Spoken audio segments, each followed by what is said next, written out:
Shalom, shalom. Olha nós aqui. Vamos continuar com as nossas reflexões. Estamos já na terceira série das nossas reflexões das armadilhas que muitas vezes nós caímos quando paramos e ficamos com os nossos olhos olhando para trás, né? Hoje vamos tratar da armadilha do excesso de culpa. Até que ponto eu devo me culpar por algo que não deu certo, por algo que eu fiz que não foi muito bom para mim, ou por causa de mim alguém não se deu muito bem, né? Tem isso também. Então vamos analisar hoje o excesso de culpa. Eu quero deixar com vocês um livro da Brit Hadashah, né, o conhecido como Novo Testamento, né, mas na palavra original dela é Brit Hadashah, no livro de Tiago, né, que também não é Tiago, né, é Yaakov, mas conhecemos, né, por Tiago.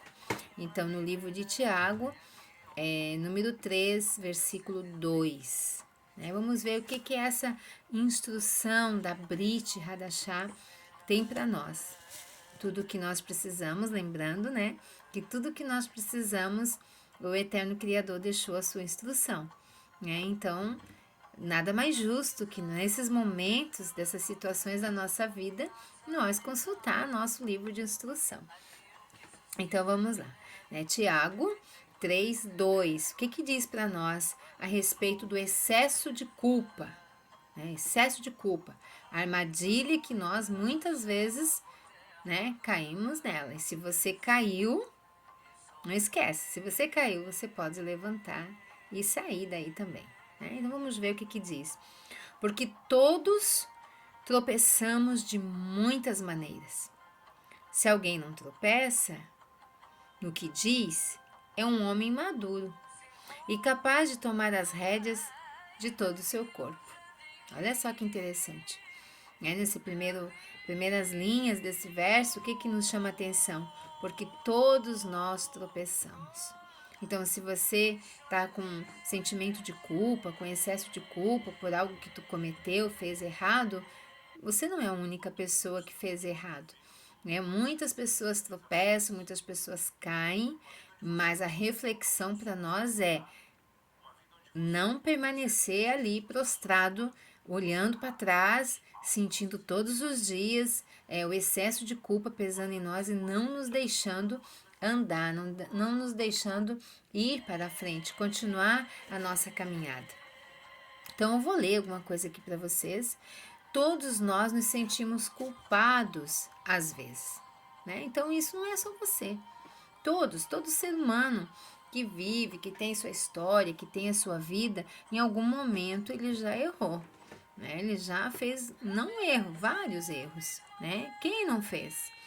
Por exemplo, alguns sentem culpa pelas coisas que fizeram antes de aprender o que era correto, o que era certo para fazer.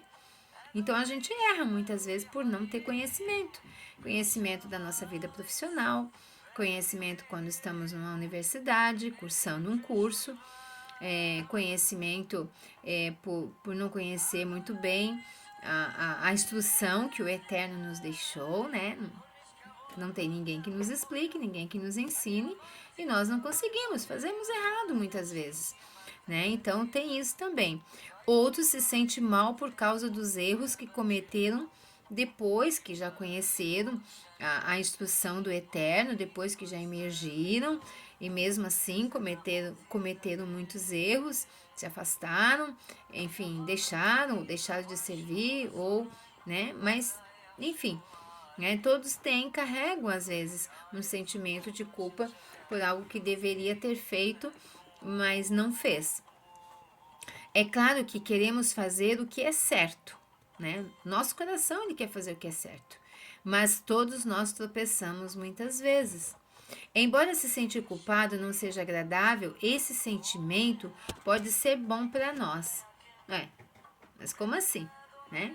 Por que que ele pode ser bom para nós? Aonde está a bondade desse sentimento? Aonde existe ele? Sentimento que eu fui culpado por algo que não fiz, fui culpado por algo que deu errado e eu sei que foi por minha culpa. Até que ponto isso é bom para mim? Porque pode nos motivar a fazer mudanças. Então, quando nós olhamos os nossos erros, a nossa culpa, que nós fizemos algo errado, vem aquele sentimento: eu preciso mudar, eu preciso fazer novo, preciso fazer algo novo na minha vida e não repetir os mesmos erros. Isso é a única coisa que tem de bom nesse sentimento, né? Mas é um sentimento que não me pode parar, não me pode fazer ficar olhando e me culpando e chorando o tempo todo por algo que deu errado. É levantar a cabeça e seguir em frente, fazer diferente, fazer melhor, fazer algo acontecer diferente, mudar, porque todo mundo cai, todo mundo erra. Porque precisamos tomar cuidado com o excesso da culpa. Aqui, essa armadilha fala não de nós sentirmos culpa, mas do excesso da culpa. O excesso é aquilo que me deixa parar, né? Parar. Paro com tudo, não quero mais fazer, não adianta mais. Não, é levantar a cabeça. Não é porque eu errei que eu vou permanecer no erro. Eu posso mudar. E essa decisão, ela cabe a mim, né? Ela não cabe à pessoa que está ao meu lado, mas ela cabe somente a mim. Eu tomo a decisão de mudar, de fazer diferente a minha história.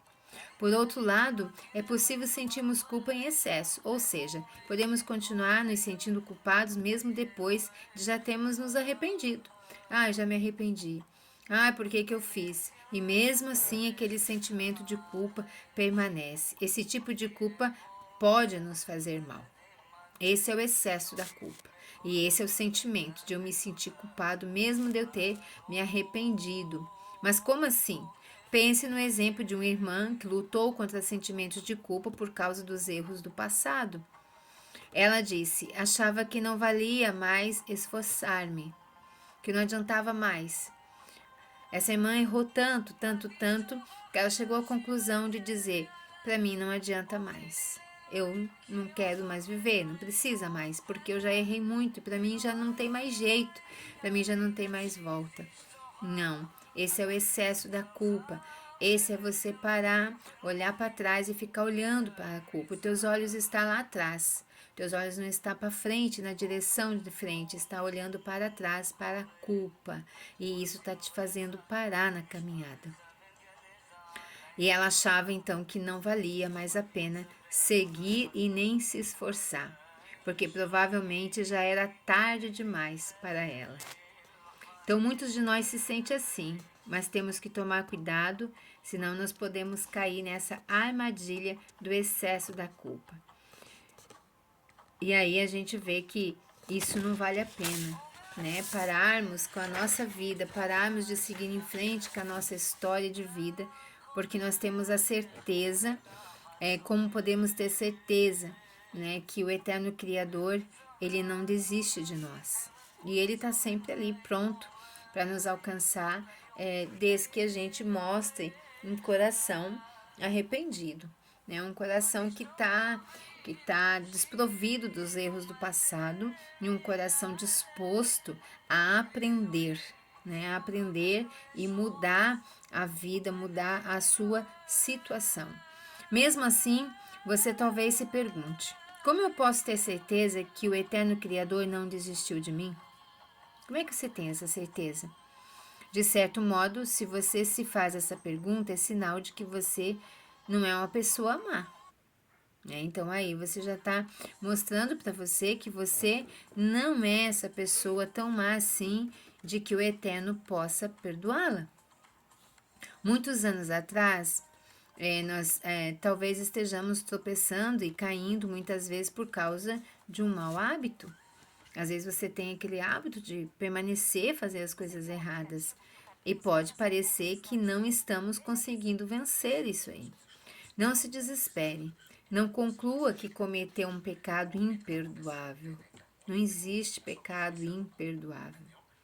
Só tem um pecado que ele se torna imperdoável. Só um. Sabe qual é? É o pecado que você não se arrepende. porque você não pede perdão. Este pecado, então, ele é imperdoável. Mas desde a vez que você se arrependeu, desde a vez que você pediu perdão, desde a vez que você foi lá e consertou, reparou o erro que tu fez, muitas vezes é necessário, existe o perdão do eterno Criador para você. É exatamente assim que o inimigo das nossas almas gostaria que você se sentisse. O fato de você se sentir aborrecido e triste consigo mesmo já é uma prova de que você não foi longe demais. Senão você não se arrependeria, né? Você não se sentiria assim tão mal assim, se você não tivesse arrependido. Né? A pessoa, quando ele não está arrependido, ele diz que ele fez certo e que ele não errou. Né? Então, se você já tem esse sentimento, é porque é um sinal bom, muito bom, né? Sinal de mudança, que você não quer permanecer assim, que tu não quer viver assim. Nunca se canse de voltar ao eterno Criador com humildade e sinceridade, procurando o seu perdão, purificação e ajuda. Converse com ele, converse ainda hoje com ele, como um filho que pede ajuda do pai quando está em dificuldades. Não importa quantas vezes você ore ou reze por causa da mesma fraqueza. Não tenha dúvida de que o eterno Criador, em sua bondade imerecida, vai te ajudar. Ele não nos ajuda porque nós somos perfeitos. Ele nos ajuda porque ele encontra em nós um coração arrependido, diferente.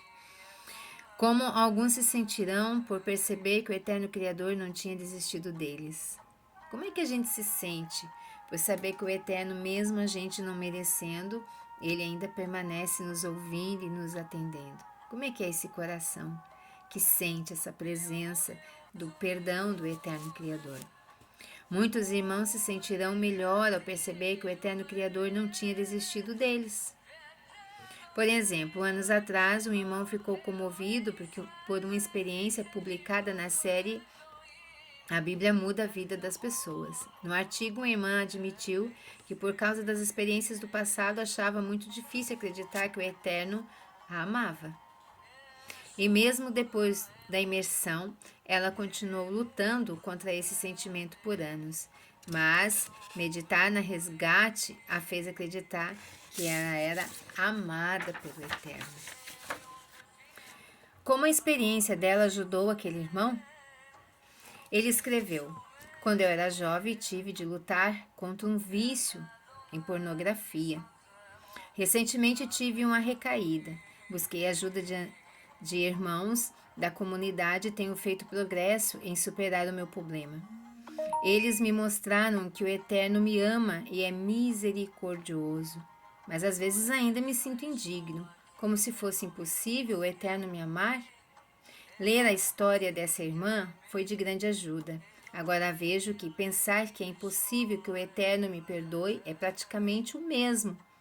Que perdoe é praticamente o mesmo que dizer que o sacrifício do seu filho Yeshua HaMashiach não é suficiente para cobrir os meus pecados. Separei este artigo para ler e meditar toda vez que me sentir indigno. Como Paulo, Shaul HaShalih, conseguiu se livrar da armadilha do excesso de culpa? Experiências como essas nos lembram do apóstolo Paulo, né? Seu nome, Shaul HaShalih. Antes de se tornar um judeu seguidor de Yeshua, ele cometeu vários pecados graves. Shaul, Paulo, lembrava das coisas que tinha feito, mas não ficava o tempo todo pensando nisso. Ele encarava o resgate como um presente do Eterno para ele. Dessa forma, Shaul não caiu na armadilha do excesso de culpa e se concentrou em dar o seu melhor ao Eterno Criador, fazendo a obra como sendo seguidor de Yeshua. Então nós vemos aqui que isso é uma grande armadilha que faz nós parar na caminhada. Essas 3 armadilhas, quando os nossos olhos olham para trás e ficam fixados, nós caímos nessas armadilhas. Olhar para trás nos deixa paralisado na caminhada. Então que nós possamos olhar para frente, para não cairmos nas armadilhas, estarmos atentos aos acontecimentos da nossa vida. Isso nos permite não cair nessas armadilhas. É o excesso da culpa, o ressentimento que vem sobre nós, guardar ressentimentos que vêm sobre nós. Nós devemos tomar cuidado. No próximo, nós estaremos concluindo o nosso assunto das reflexões. Que o Eterno Criador alcance sua vida e que te ajude a liberar perdão, não guardar ressentimento e a não cair nessas armadilhas mais, né, de sentimento exagerado, excesso de culpa. Lehitraot. Até a próxima.